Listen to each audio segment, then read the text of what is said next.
तो पिछले एपिसोड में सभी लोग एक जगह पर इकट्ठा हो गए थे, जहां से वे सभी एक साथ में इटर्नल इमोर्टल सेक्ट की जर्नी पर जाने वाले थे। इसके बाद मास्टर सभी से कहते हैं कि तीनों एंशिएंट सेक्ट के 4 आर्ट का कंपटीशन हमारे लिए एक बहुत बड़ी बात है और इसीलिए वो इन सभी से कहते हैं कि तुम्हें इस कंपटीशन में अपना बेस्ट देना होगा। अब इनकी यह बात सुनकर सभी लोग कहते हैं कि हम आपके ऑर्डर को जरूर फॉलो करेंगे। अब इनके इस बात को सुनकर मास्टर भी खुश हो जाते हैं और फिर इनसे बताते हैं कि यह कंपटीशन बहुत बड़ा होने वाला है और इसीलिए जो भी इसमें क्लैन के ग्लोरी के लिए कम्पीट करेगा तो क्लैन मास्टर उसे इसके लिए बहुत अच्छा रिवार्ड भी देंगे। मास्टर के इस बात को सुनते ही सभी लोग बहुत ज्यादा खुश हो जाते हैं, लेकिन इसके बाद मास्टर इन सभी को वार्निंग देते हैं कि कोई भी इटर्नल इमोर्टल सेक्ट की जर्नी में प्रॉब्लम क्रिएट नहीं करेगा और इसके दौरान अगर कोई दूसरा इनको उकसाने की कोशिश करेगा तो अगर वो उसे रोकने के काबिल नहीं होंगे तो पीछे हट जाएंगे,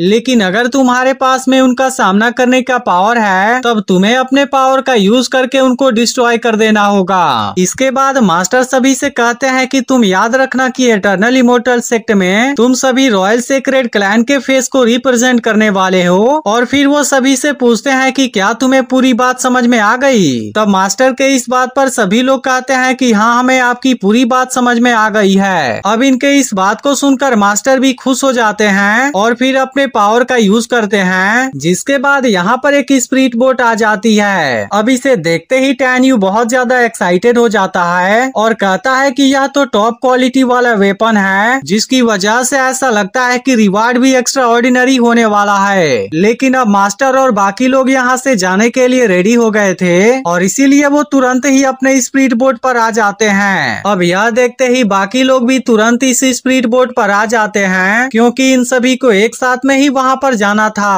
अब इसके कुछ समय के बाद सभी लोग एक साथ में यहाँ से निकल जाते हैं और यहाँ से इनके इटर्नल इमोर्टल सेक्ट की जर्नी शुरू हो जाती है। इसके बाद हम देखते हैं कि टैन्यू और बाकी लोग यहाँ के नजारे को देखना शुरू कर देते हैं, लेकिन इसे देख डेनियल बहुत ही ज्यादा एक्साइटेड हो गया था और तभी इसी दौरान वह टैन्यू को यहाँ पर एक बहुत बड़ी तलवार दिखाता है, जो कि देखने में बहुत ही ज्यादा पावरफुल लग रही थी। लेकिन अब इसे देखते ही टैन्यू बहुत ही ज्यादा हैरान हो जाता है, क्योंकि असल में यह तलवार फायर एट्रीब्यूट वाली डिवाइन स्वॉर्ड होती है, जिसे टैन्यू ने अपने पास्ट में यूज किया हुआ था। अब इसे देख टैन्यू कहता है कि मैंने तो उम्मीद नहीं किया था कि इसे इटर्नल इमोर्टल सेक्ट के द्वारा यूज किया जा रहा है। और हम देखते हैं कि असल में इसका यूज करके माउंटेन गेट स्वॉर्ड मॉन्यूमेंट बनाया गया था। इसलिए टैन्यू डिसाइड करता है कि जैसे ही उसे कोई अच्छा चांस मिलेगा उसका फायदा उठाकर वह अपने इस तलवार को वापस ले लेगा। इसके बाद टैन्यू सोचता है कि ऐसा लगता है कि सियाओ जिन ने अपने मरने से पहले बिल्कुल सही कहा था, क्योंकि सैवेज गॉड मास्टर और फ्लड गॉड मास्टर मेरे डिवाइन के 12 डिवाइन स्वॉर्ड में से एक होंगे, जो कि एटर्निटी लैंड और गॉड ऑफ बैटलफील्ड में छूट गए थे। इसके बाद टैन्यू सोचता है कि ऐसा इसलिए हुआ ताकि मैं अपने पुनर्जन्म के बाद इसे खोज पाऊं। फिर टैन्यू कहता है कि जब होंगमेंग डिवाइन स्वॉर्ड की fire attribute eternal immortal sect में है, तब इस बात से मुझे उम्मीद है कि बाकी के 11 स्वॉर्ड भी इटर्निटी लैंड या फिर कहीं ऐसा भी हो सकता है कि इटर्नल इमोर्टल सेक्ट या फिर डिवाइन सोल इमोर्टल पैलेस ने उसे ले लिया हो। लेकिन तभी हम देखते हैं कि डिवाइन स्वॉर्ड के फायर एट्रीब्यूट से आवाज आने लगती है और वो टैन्यू को देख पूछने लगती है कि मास्टर क्या आप ही हैं? और इसी के साथ वो यह भी कहती है कि क्या आप फायर एट्रीब्यूट को लेने आए हैं? अब उसकी यह बात सुनते ही टैन्यू जवाब देता है कि हाँ, मैं ही हूँ और उसे बताता है कि मैं वापस आ गया हूँ। इसके बाद टैन्यू उससे पूछता है कि क्या तुम डिवाइन स्वॉर्ड की फायर एट्रीब्यूट हो? तब टैन्यू की यह बात सुनकर फायर एट्रीब्यूट उससे कहती है कि हाँ, मैं ही हूँ और वो टैन्यू से बताती है कि मैं यहाँ पर बहुत समय से आपका इंतजार कर रही हूँ और इसीलिए मैं इतने समय से आपको लगातार मिस करती रही। इसके बाद फायर एट्रीब्यूट टैन्यू से कहती है कि जब आप अपने पुनर्जन्म में चले गए तब दोनों ही फ्लड डिवाइन लॉर्ड ने मुझे और चिंगलिंग को डिवाइन रिल्म से हेवनली पनिशमेंट माउंटेन रेंज में लेकर आए थे और उन दोनों ने मरने से पहले कहा था कि आप यहाँ पर जरूर आएंगे।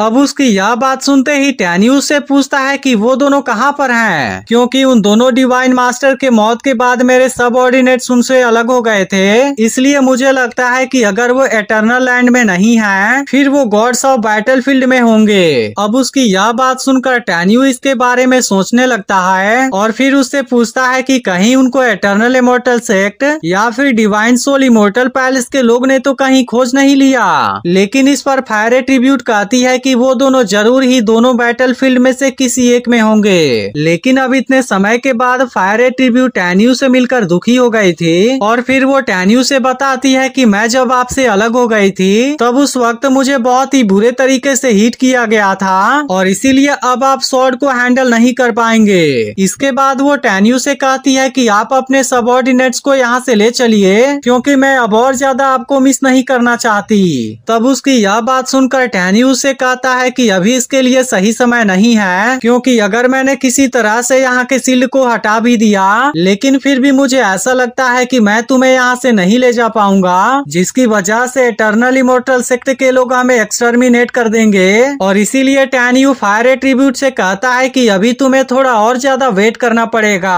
क्योंकि वो जैसे ही इटर्नल इमोर्टल सेक्ट से बाहर जाने वाला होगा वो उसे भी अपने साथ में यहाँ से ले जाएगा। अब टैन्यू की यह बात सुनकर फायर ट्रिब्यूट मान जाती है और टैन्यू से कहती है कि मैं अभी बहुत ज्यादा थकी हुई हूँ और इसीलिए वो फिर से रेस्ट करने चली जाती है। लेकिन हम देखते हैं कि ये सभी लोग अब बहुत ज्यादा दूर आ चुके थे और फिर सभी चीफ मास्टर को रिस्पेक्ट देते हैं। इसके बाद मास्टर सभी से बताने लगते हैं कि आज से 80,000 साल पहले इटर्नल इमोर्टल सेक्ट के एंसेस्टर को यह डिवाइन स्वॉर्ड इटर्निटी लैंड में से मिली थी, लेकिन उस वक्त उनके पास में कोई भी चॉइस नहीं था क्योंकि हजारों सालों तक रिसर्च करने के बाद भी कोई इसे मास्टर करने में कामयाब नहीं हो पाया, जिसकी वजह से अंत में इस डिवाइन स्वॉर्ड को माउंटेन को सप्रेस करने के लिए यूज किया गया और तभी से इसे इटर्नल एक्सकैलिबर कहा जाता है। इसी के साथ मास्टर इनको यह भी बताते हैं कि उसके बाद ही इस जगह को इटर्नल इमोर्टल सेक्ट का नाम दिया गया। लेकिन तभी इसी वक्त यहाँ से किसी की आवाज आती है जो मास्टर से कहता है कि इस बार मैं यहाँ आने में कुछ ज्यादा ही लेट हो गया।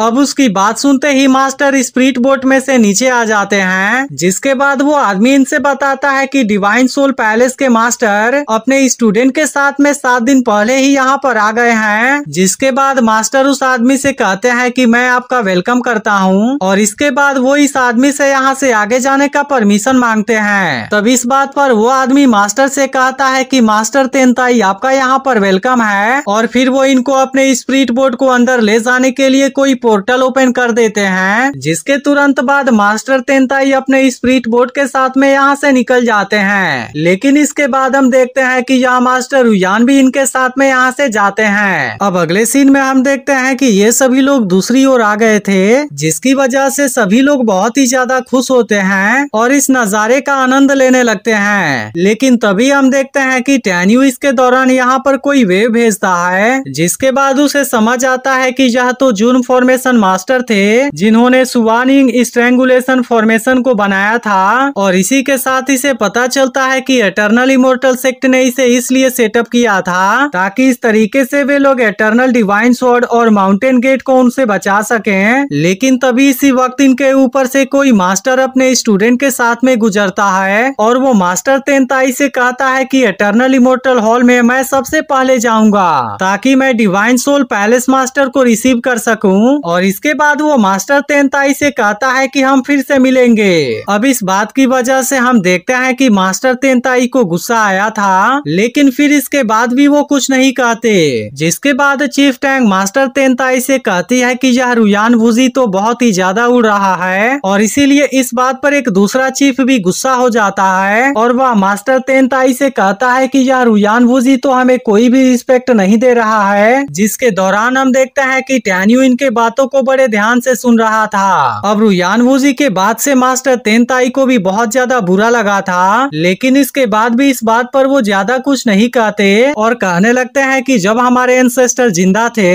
तब इटर्नल इमोर्टल सेक्ट और डिवाइन सोल इमोर्टल पैलेस की पावर को एक साथ में मिला देने के बाद भी उनकी पावर हमारे रॉयल सेज सेक्ट से बहुत ही ज्यादा कम थी। इसके बाद मास्टर तेनताई कहने लगते हैं कि हमारे मास्टर उतने ज्यादा काबिल नहीं हैं, जिसकी वजह से हुआंगफू होली सेक्ट धीरे धीरे डिक्लाइन होता गया और सभी लोग इसे बुली और ह्यूमिलेट करते रहे। इसीलिए मास्टर तेनताई को खुद बहुत ज्यादा गुस्सा आता है और वो कहते हैं कि मुझे तो मेरे एंसेस्टर के ऊपर शर्मिंदगी महसूस होती है। लेकिन इस वक्त मास्टर तेनताई भी कुछ नहीं कर सकते थे और इसके बाद वो फिर से सभी के साथ में आगे जाने लगते हैं। इसके बाद यह एपिसोड यहीं पर एंड हो जाता है। तो वीडियो अच्छी अच्छी लगी हो तो ज्यादा से ज्यादा लाइक करना, और अगर आपने इसके पिछले एपिसोड को मिस कर दिया हो तो लेफ्ट वाली वीडियो भी जरूर देख लेना।